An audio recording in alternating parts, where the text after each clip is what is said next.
Shalom, Shalom Jemaat JKI Penuai Wolonggong yang luar biasa dimanapun Anda berada. Apa kabarnya? Luar biasa. Kami percaya dan yakin bahwa Tuhan Yesus baik buat kita semua. Cara terbaik untuk menemukan diri kita adalah dengan memberikan diri kita dalam pelayanan kepada orang lain. 1 Petrus 4 ayat 10 berkata, layanilah sesama yang akan yang lain, sesuai dengan karunia yang telah diperoleh tiap-tiap orang sebagai pengurus yang baik dari kasih karunia Allah. Melayani adalah keputusan, bukan masalah mampu atau tidak, tetapi mau atau tidak. Bila dilakukan, maka Tuhan akan memberi kita kemampuan. Jemaat JKI Penuai Wolonggong, mari siang hari ini kita beribadah bersama-sama dengan penuh antusias. Semangat bagi Tuhan Raja kita. Selamat beribadah, Tuhan Yesus memberkati. Shalom Jemaat JKI Penuai, pada siang hari ini kembali kita bertemu bersama-sama beribadah bersama-sama dengan penuh sukacita. Mari sebelumnya kita sama-sama bersatu hati dalam berdoa. Tuhan Yesus, terima kasih pada siang hari ini kami mau beribadah kembali. Biar ibadah ini terus ya Bapak menjadi ibadah yang memberkati, ibadah yang berkenan di hadapan Engkau ya Tuhan. Kau berkati sidang jemaat-Mu sehingga apa yang kami dengar nanti ya Bapak merupakan isi hati-Mu ya Bapak, menjadi kekuatan bagi hidup kami ya Bapak. Terima kasih Tuhan Yesus, di dalam nama-Mu kami sama-sama berkata amin. Kami percaya Tuhan Yesus adalah kekuatan di mana hati kita bersyukur, kekuatan ada di dalam kita. Terima.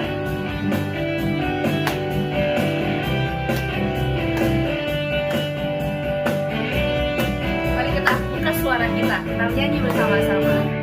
Tuhanlah kekuatan dan mazmurku, Dia gunung batu dan keselamatanku.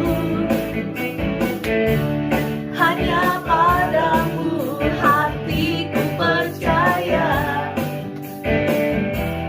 Kaulah menara dan kota perlindungan.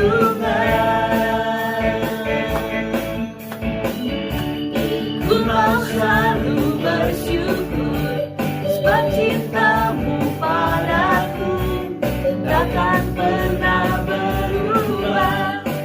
Hatiku percaya walau bumi bergoncang, gunung-gunung beranjak, kasih setiamu tak pergi dari.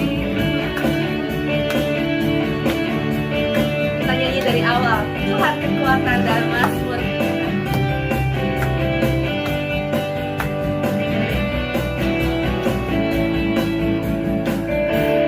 Tuhanlah kekuatan dan mazmurku, Dia gunung batu dan keselamatanku. Hanya padamu hatiku percaya,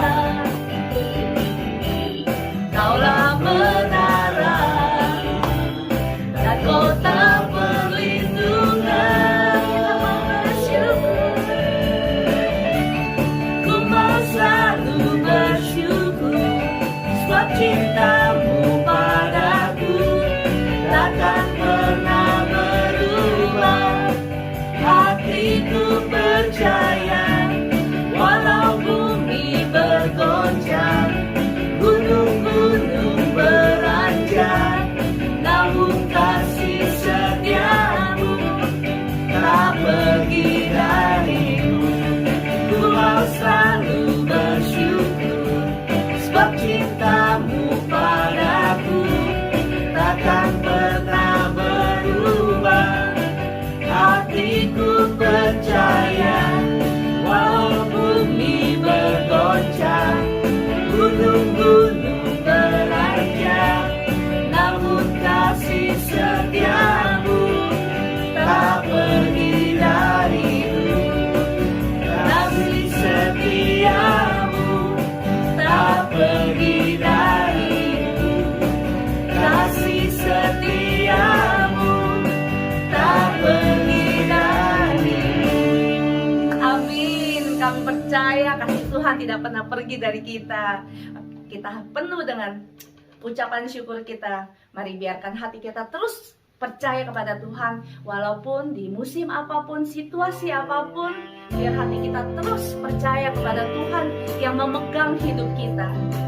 Mari kita sama-sama nyanyikan hati untuk percaya.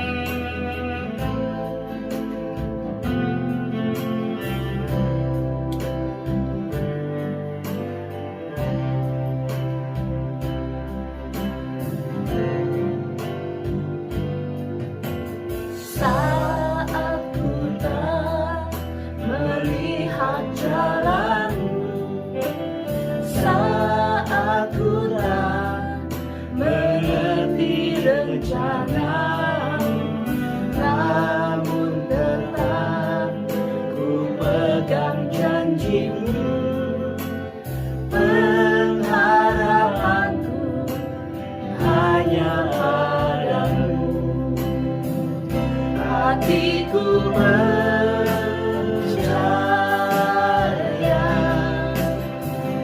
hatiku percaya,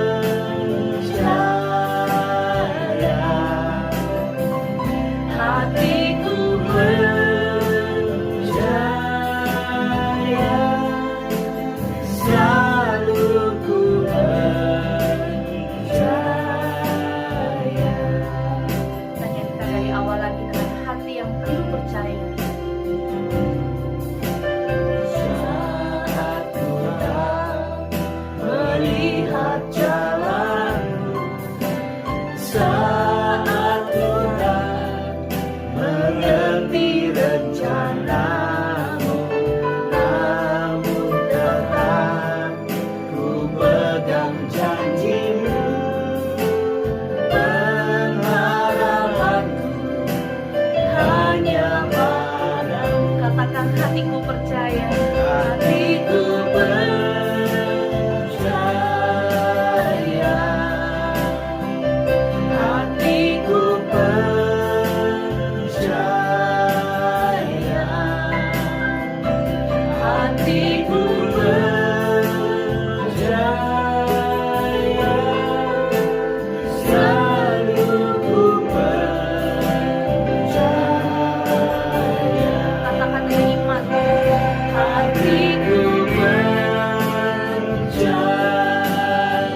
Terima kasih Tuhan Yesus, biar Engkau yang terus ada di depan kami. Engkau yang terus ya Bapa memegang hidup kami ya Bapa.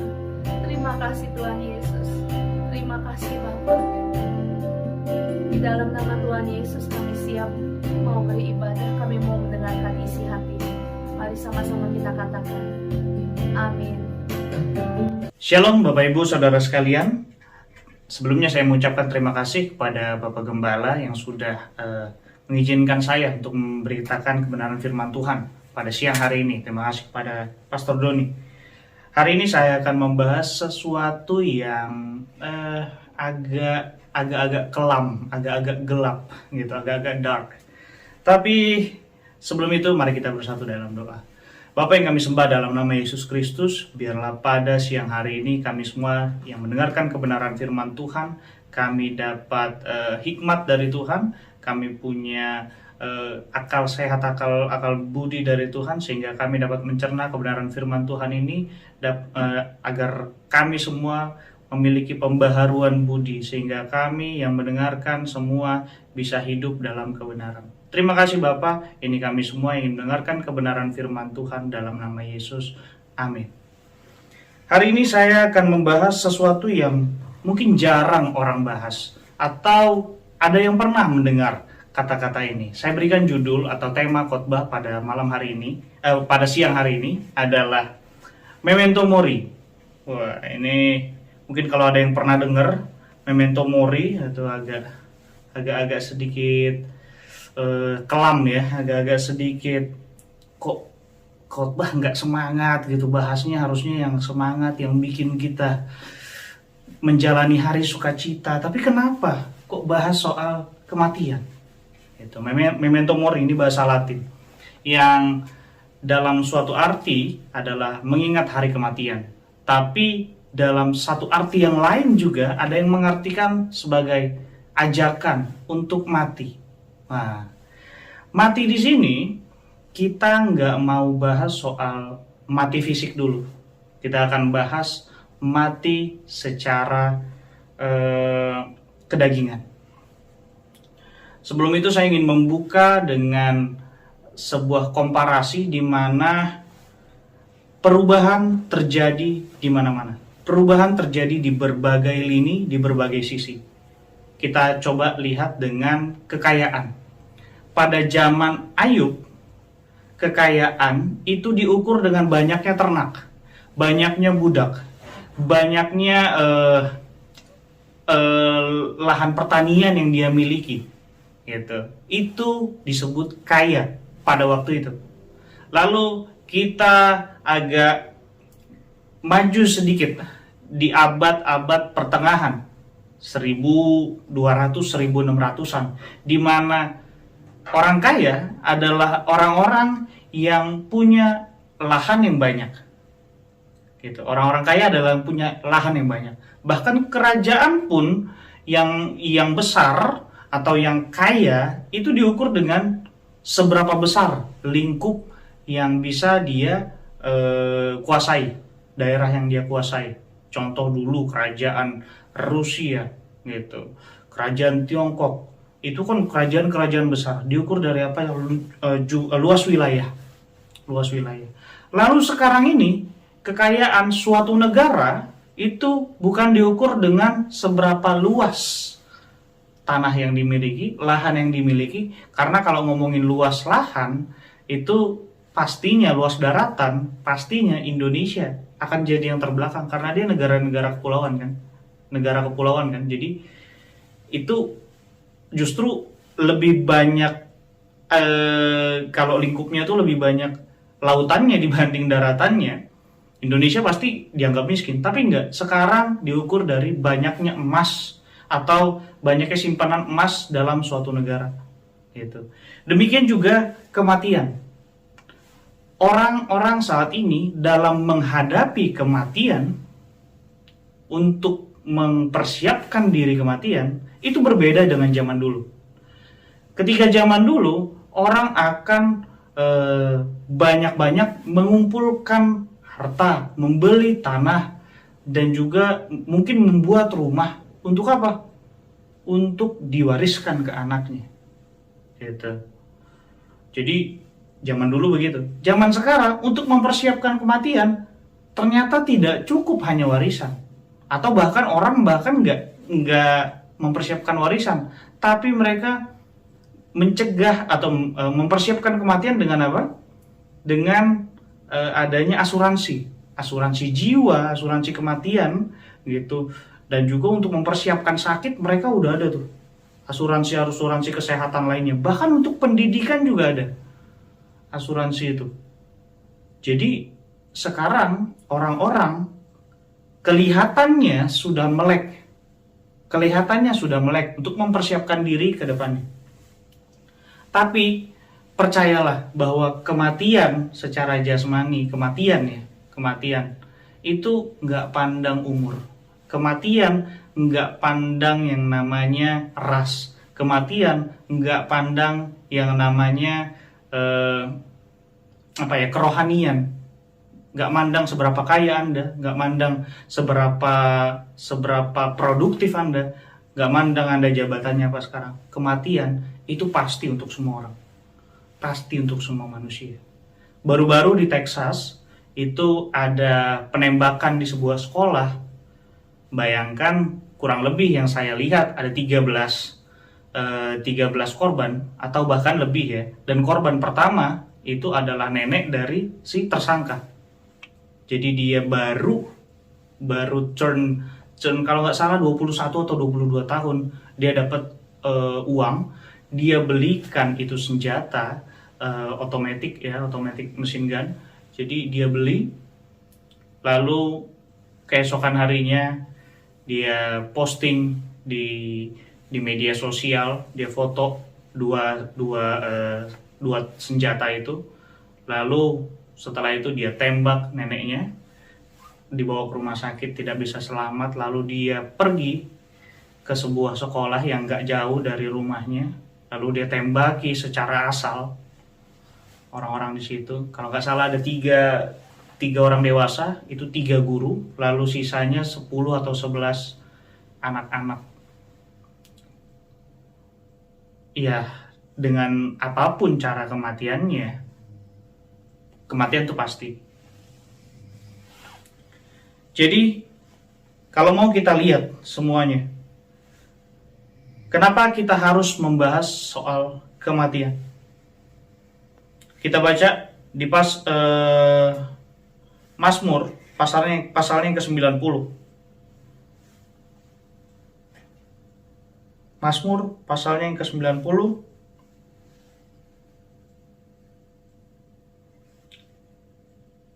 ayat yang ke-12 bilang begini.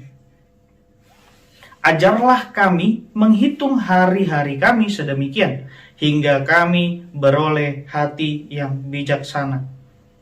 Kalau saya bacakan dalam Alkitab versi firman Allah yang hidup, dibilang seperti ini. Ajari kami menghitung hari-hari kami dan menyadari betapa sedikitnya hari-hari itu. Tolonglah kami untuk menjalani hidup sebagaimana sepatutnya. Jadi, kalau kita tarik kenapa kita hidup? Apa tujuan kita hidup? Seberapa lama kita hidup? Ini kan sesuatu yang perlu kita pikirkan tiap hari. Kenapa kita harus memikirkan hal ini?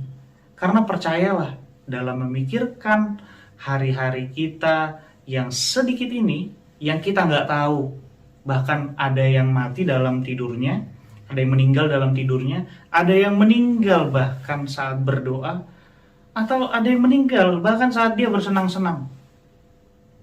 Kita harus mengingat hal-hal ini, karena hal ini dapat membawa dampak yang besar di kemudian hari. Di kemudian hari ini bukan cuma masa depan, tapi di kemudian hari ini adalah kekekalan.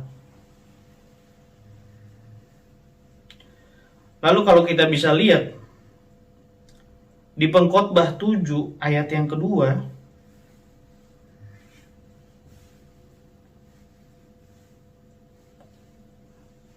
bahkan firman Tuhan itu sering banget mengingatkan kita soal hal yang kelam ini, kematian ini.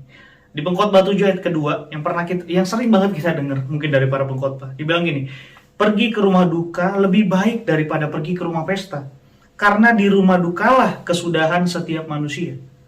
Hendaknya orang yang hidup memerhatikannya. Saya bacakan versi firman Allah yang hidup. Lebih baik menghadiri upacara pemakaman daripada menghadiri pesta, karena setiap orang pasti akan mati dan ada baiknya jika orang memikirkan hal itu sementara ia hidup. Jadi teologi memento mori ini itu ada konsepnya dari dulu, tapi ngetren itu di abad ke-16-an, abad ke-16-an, di mana pertengahan abad gereja-gereja, di mana di sini nih banyak nggak cuman pejabat-pejabat pemerintah, tapi juga pejabat-pejabat gereja yang disinggung dengan teologi ini. Karena apa? Karena mereka sudah mulai menyeleweng. Menyeleweng ini maksudnya mereka sudah mulai kalau istilah sekarang ini flexing, mereka pakai perhiasan, mereka lebih mementingkan penampilan luxury gitu. Jadi kemewahan itu sesuatu yang didambakan oleh mereka. Dan di sini teologi memento mori mengingatkan kepada mereka bahwa keegoisan, bahwa kesenangan sementara, bahwa kemewahan itu semuanya akan musnah, itu semuanya sia-sia.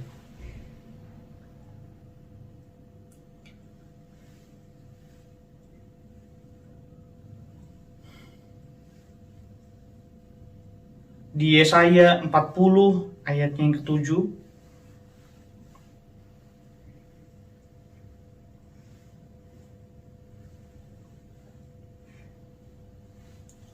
dibilang begini, rumput menjadi kering, bunga menjadi layu. Apabila Tuhan menghembusnya dengan nafasnya, sesungguhnya bangsa itu seperti rumput.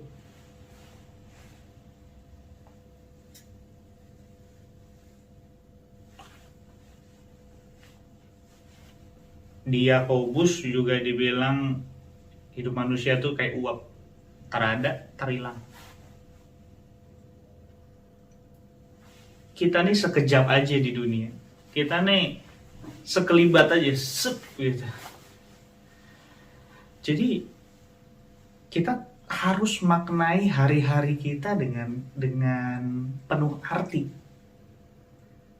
Tuhan nggak pernah kok bikin sesuatu yang jelek dalam hidup kita. Tuhan nggak pernah bikin yang jelek. Saya kagum sama satu tokoh yang memaknai hidupnya dengan luar biasa, Ayub. Bahkan satu ayat dalam kitabnya yang selalu membuat saya terngiang-ngiang, dan itu yang bikin saya sanggup untuk jalani hari, sanggup untuk hadapi masalah, sanggup untuk lewati masalah-masalah yang ada. Itu di Amsal yang ke-23, Ayub 23 ayat yang ke-10. Dibilang, karena ia tahu jalan hidupku, seandainya ia menguji aku akan timbul seperti emas. Karena ia tahu jalan hidupku, seandainya ia menguji aku akan timbul seperti emas. Ada satu lagu yang saya senang, Tuhan, ku mau menyenangkanmu, membentuklah hati kami jadi bejana untuk hormatmu, cemerlang bagai emas murni. Gimana kita mau jadi bejana yang terbuat dari emas murni kalau kita nggak mau ditempa? Kalau kita nggak mau dididik sama Tuhan, kita nggak mau hidup dalam kecukupan, kita nggak puas dengan apa yang sudah kita kerjakan, kita menggerutu tentang hal apapun, kita punya pilihan dulu menikah, tapi sekarang menyesal dengan pernikahan. Lucu Bapak Ibu Saudara, Menyesal karena kenapa dulu saya nggak mengenal dia lebih baik? Kenapa nggak dulu saya sama yang lain? Kenapa saya harus menikah sama dia? Kenapa saya punya anak yang begini? Kenapa saya punya anak yang begitu? Hal-hal seperti itu menghambat Anda dengan Tuhan. Menghambat Anda untuk dapat memiliki kesempatan memaknai hidup dengan luar biasa. Tuhan nggak mau Bapak Ibu Saudara itu terjebak dalam kehidupan yang penuh hiruk pikuk, kehidupan yang makin lama makin kacau. Tuhan nggak mau Anda terjebak dalam hal itu. Makanya saya pada hari ini ingin mengajak kita mengingat semua bahwa kita semua akan mati. Dan kita semua harus mati. Harus mati apa? Harus mati akan kedagingan kita. Bapak Ibu, jangan terjebak dengan kemewahan, jangan terjebak dengan flexing, jangan terjebak dengan comparing hidup Anda dengan hidup orang lain. Dia bisa, kenapa saya enggak? Dia mampu beli mobil itu, kenapa saya enggak? Saya enggak tahu ya, kenapa orang termotivasi dengan kekayaan orang lain, tapi enggak termotivasi dengan cara hidupnya orang lain. Kita nggak tahu dia bangun jam berapa, kita nggak tahu dia makan bagaimana sehingga tubuhnya bisa sebugar itu. Kita nggak tahu olahraganya berapa jam satu hari, angkat bebannya berapa banyak satu hari, berapa repetisi. Kita nggak tahu itu. Yang kita tahu badannya keren, yang kita tahu dia punya mobil bagus, yang kita tahu dia punya rumah bagus, yang kita tahu dia kaya raya. Hanya itu yang kita inginkan. Kita nggak tahu proses hidupnya. Tapi kalau kita misalnya melihat dia kehidupan secara seluruhnya, wah, tiap hari baca firman dia. Malu saya loh. Saya yang begini udah saya kere, atau ya kita bilang lah, saya pas-pasan. Tapi saya nggak ingat sama Tuhan. Dia yang sudah kaya raya masih ingat Tuhan. Gitu. Jadi yang saya mau bilang hari ini bahwa ketika kita ingin melangkah di dalam Tuhan, jangan lupa bahwa hidup kita semuanya adalah milik Tuhan. Ketika kita sadar bahwa hidup kita ini milik Tuhan, maka kita harus melakukan yang terbaik untuk Tuhan. Kenapa begitu? Karena begini Bapak Ibu, satu kali dalam sebuah cerita Tuhan bercerita tentang hakim hakim yang lalim, hakim yang kejam.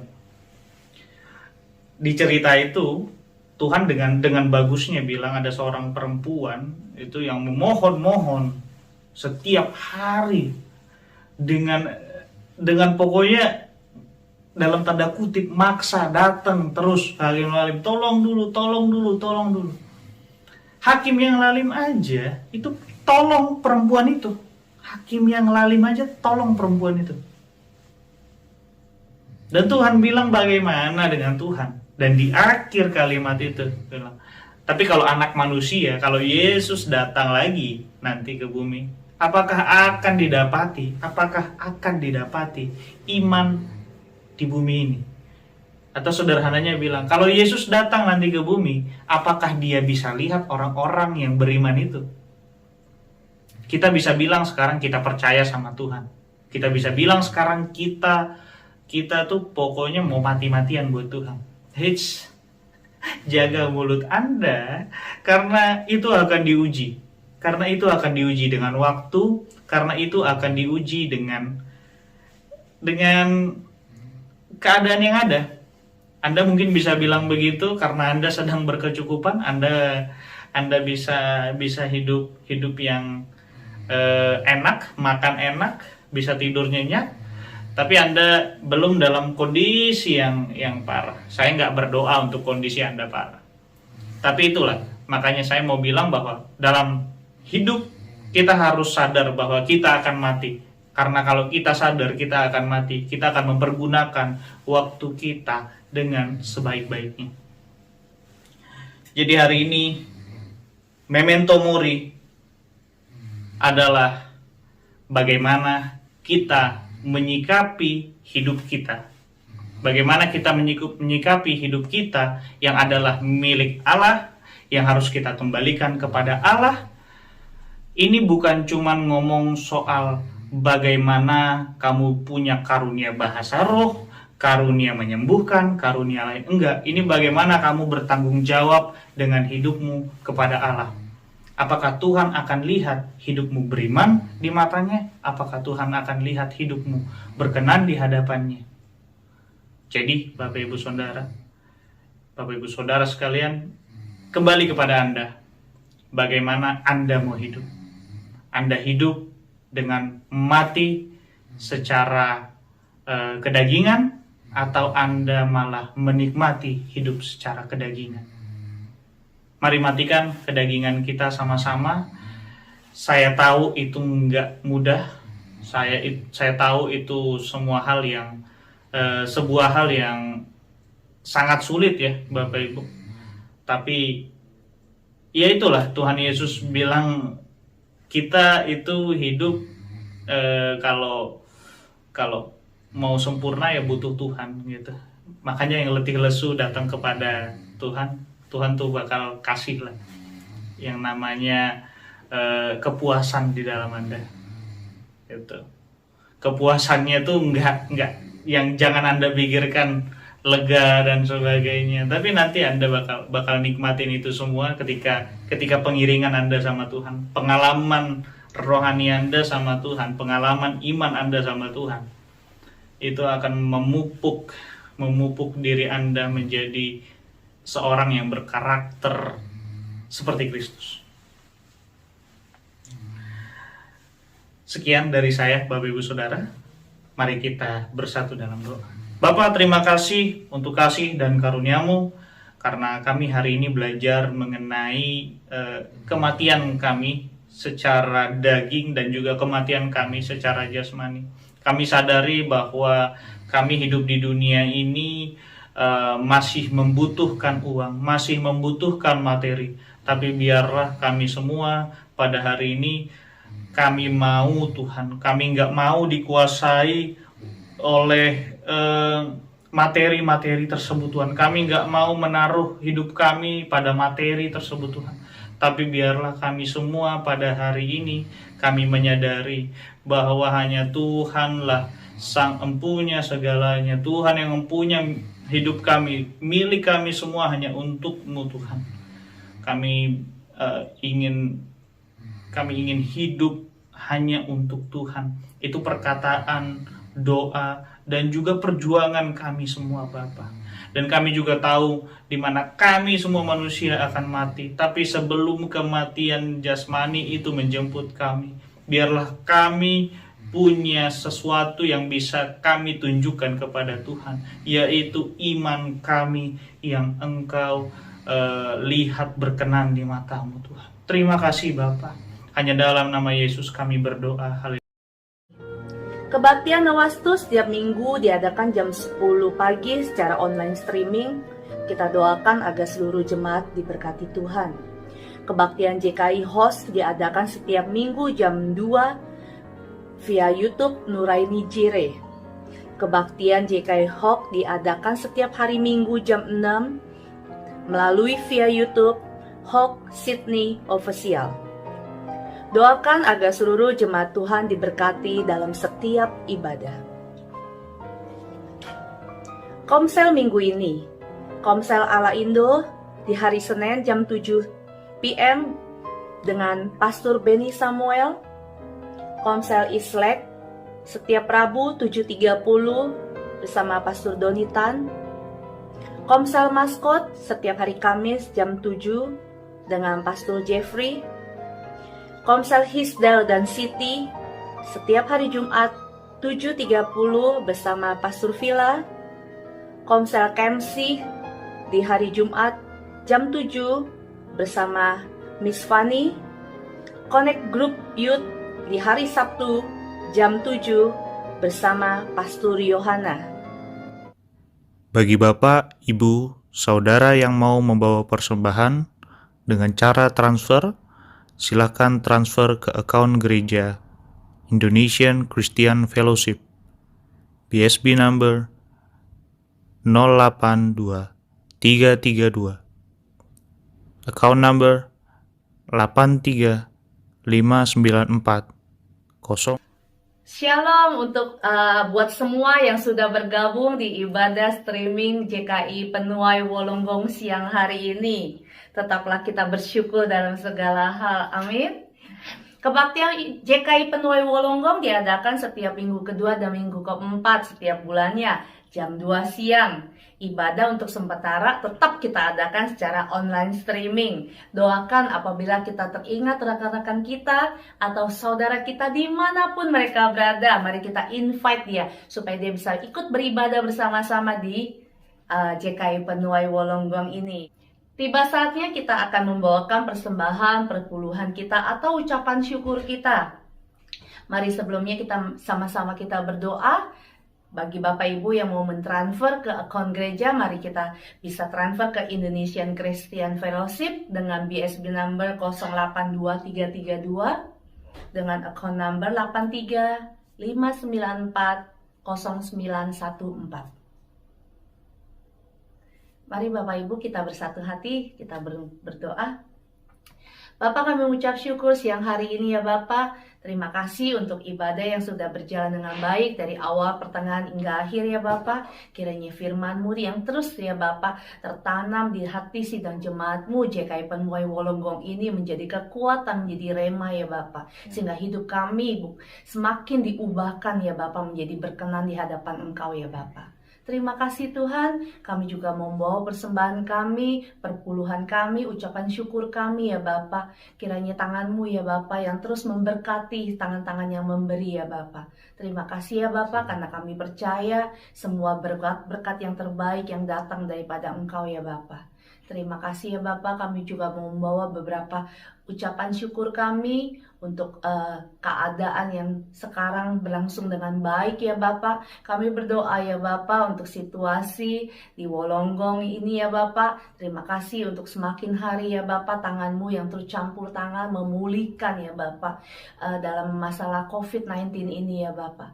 Terima kasih Bapak, kami berdoa ya Bapak untuk semua pergumulan sidang jemaat-Mu JKI Penuai Wolonggong ini ya Bapak. Yang sakit ya Bapak, Kau sembuhkan di dalam nama Tuhan Yesus dengan bilu-bilu kuasa darah-Mu ya Bapak. Yang membutuhkan pekerjaan Kau berikan, Kau gantikan dengan yang baik ya Bapak. Terima kasih ya Bapak, kami juga berdoa ya Bapak untuk setiap keluarga-keluarga yang ada dari JKI Wolonggong ini ya Bapak. Kami berdoa hubungan yang terbaik, hubungan yang manis antara suami istri, orang tua anak ya Bapak. Biar Engkau yang pulihkan ya Bapak. Semakin manis ya Bapak hubungan keluarga ya Bapak. Terima kasih ya Bapak yang membutuhkan jodoh juga ya Bapak, yang single ya Bapak. Kami berdoa ya Bapak, biar Engkau berikan jodoh yang seiman, yang sepadan, yang datang daripada Engkau ya Bapak. Terima kasih ya Bapak, terima kasih Yesus. Ke dalam tangan-Mu juga kami serahkan keluarga besar kami dimanapun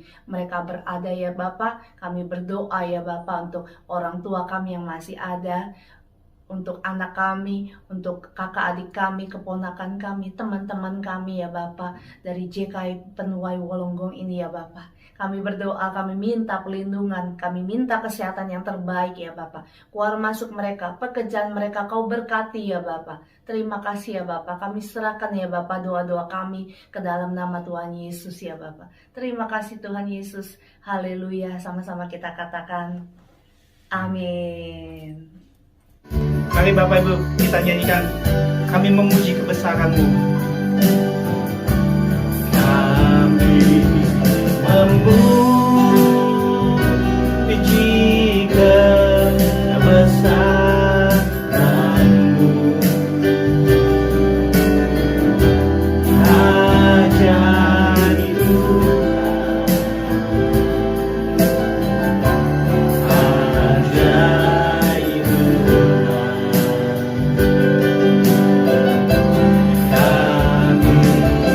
Kami memuji